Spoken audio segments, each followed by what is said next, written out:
rest for the wicked. Money don't grow on trees. I know this is not as professional as the coach's playbook that Miss Nix and Miss Chapman do, but bear with me. There's a couple of quick kind of reminders, just kind of getting everybody on the same page type things I wanted to share. Some things have been brought to my attention over the last week, and I just thought it might be better to do it in a video format than typing a big long part of our Dolphin Weekly. So the first thing is sending students to the nurse. Just want to make sure we're all, again, on the same page here. If you have a child who says that they're sick in class, not feeling well, please send them to the nurse.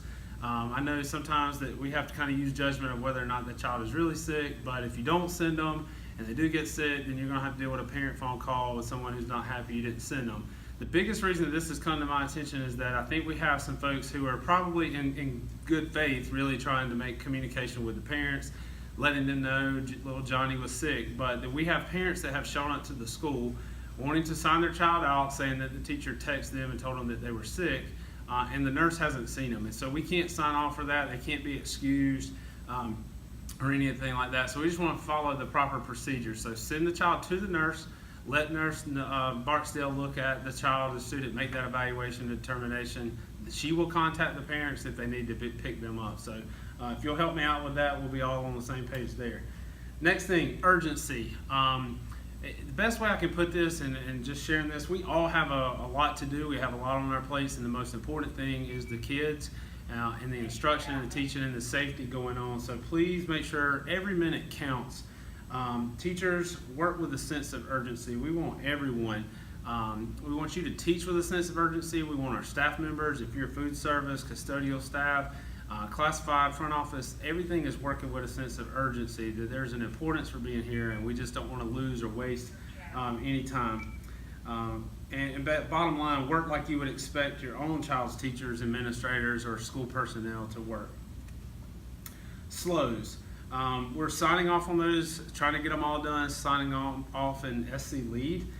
Formal observations are going to start next week, so Ms. Holder and I will probably be contacting some of you via email to set up pre-observation conferences.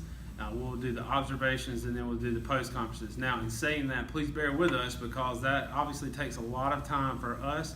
We have to coordinate schedules, so it's going to be very difficult to get into everyone's classroom and still keep up with everything else going on. So hopefully we'll be able to coordinate those schedules, but bear with us. Attendance. I know several teachers have asked about attendance. I wasn't able to be in the MTSS meetings due to DLT. Apologize for that, but the communication I heard is a lot of teachers concerned about student attendance and them being out, but yet they're on the at-risk list kind of thing. Well, so let me just kind of clarify this for you. First of all, if teachers or if students are not here, obviously that gets coded in. We take care of all that. That's Ms. Waters' job a lot, putting that information in. From that point, when it reaches a certain level, and there's all these policies, and you can go read them, I'm not going to go through all of them. I sign letters that go home to parents. They're notified of this information. If they miss 3 consecutive unexcused or 5 total unexcused, we have to have an attendance intervention plan conference. They will come in and meet with Ms. Holder and Ms. Waters, or myself and Ms. Waters. We'll go over that with them. We'll explain the importance of school and why they need to be here and why unexcused absences are a significant problem and all those kinds of things with them. Christy Holder has gone over with you some of the changes in chronic absenteeism versus truancy. So there's all those new things that we're working through, but the bottom line basically is here, in a lot of ways, we're working with changing a culture. There's a lot of folks who they don't share that same value of education that we do, so missing school is not as important to them. And from an administrative standpoint, it's very difficult because there's not a whole lot that we can do. We follow through the proper chains of letters, conferences, referral to courts and so forth, but there is really not a whole lot that we can do. The best option we have is trying to make school fun, exciting, doing some challenges, engaging, and trying to get the kids to where they want to be here and that they bug their parents to bring them to school, because on the negative consequence side, there's just not as much there. So I don't want teachers feeling like we're not doing anything and that this problem's going on and that there's something that we're not doing. Trust me, this is a problem at most schools I've ever been at. Most principals that I talk to fight this issue. And if someone has a solution to that, they would make millions of dollars teaching us all how to fix the attendance issue. So just wanted everybody to know about that. It's not something that's being overlooked. It's just minimal in terms of what we're able to do. I mentioned this, and I put a letter in your box about 90% DSO membership from our staff by the end of October. So we're shooting for that, and I appreciate anyone who joins. Right now we're at about 35%, and so I'd love to have 90% by the end of October. Earthquake drill, that is next week, 10/18 at 10:18. That's pretty easy to remember. I will not be here, and there's a couple of teachers who will not be here and staff members because we have a visit at another school. So teachers, if you're not going to be here that day, please make sure that you leave that directions. If you're on a team and you have a teacher on your team who's not going to be there that day, please help the subs in the building know what to do at 10:18 and review that policy and those procedures with your students, so that'll go smoothly.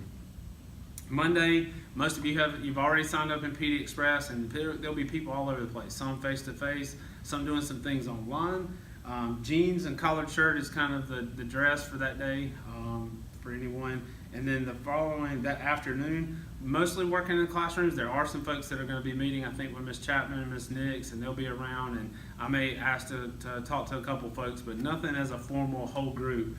To give you time to work in your classroom, do what you need to do, work with your grade levels with planning.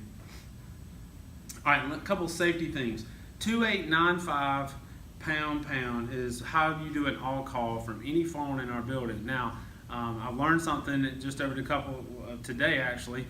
Dial 2895 and it's going to ring, and then it'll ring and it'll give you kind of a tone. When you hear that tone, that's when you press the pound. There is a little delay, but then you're able to do an all call. So in the event that you saw an intruder in the building, don't call the office and let us know that there's an intruder in the building for us to make that call. You go ahead and make that call yourself, because time is of the essence. So the first person that sees it needs to be able to report it. We probably at some point in time without kids here need to try that out and make sure it works from every phone. We're all going to be putting stickers on each phone to remind you what that number is so you don't forget it in the case of an emergency. Some of you may have received an email about Safe Schools, probably all of you from Safe Schools, about Stop the Bleed. Our district recently purchased or was able to get Stop the Bleed kits. This is in case we did have a school shooting, or we had something where we had casualties or people bleeding and so forth. We're going to have the kits, but everyone on staff has to be trained on how to use them. So the way that they're doing that is through a Safe Schools video. When you get your certificate, when you finish, you'll print that out, and there'll be an envelope outside of the nurse's office, and you'll put it in there, and that'll check you off. You'll be good to go. Safety, as always, if you have any concerns, anything that you see, please relay that to someone on the administrative or leadership team so we can discuss it and take care of it at our safety meetings. Picture days next week, K through 2 is on Tuesday and 3 through 5 on Wednesday. Schedule will be sent out in the Dolphin Weekly. And that takes care of a couple of the reminders I wanted to go through today. Thank you to Ms. Chapman for being my videographer today. You guys have a great weekend.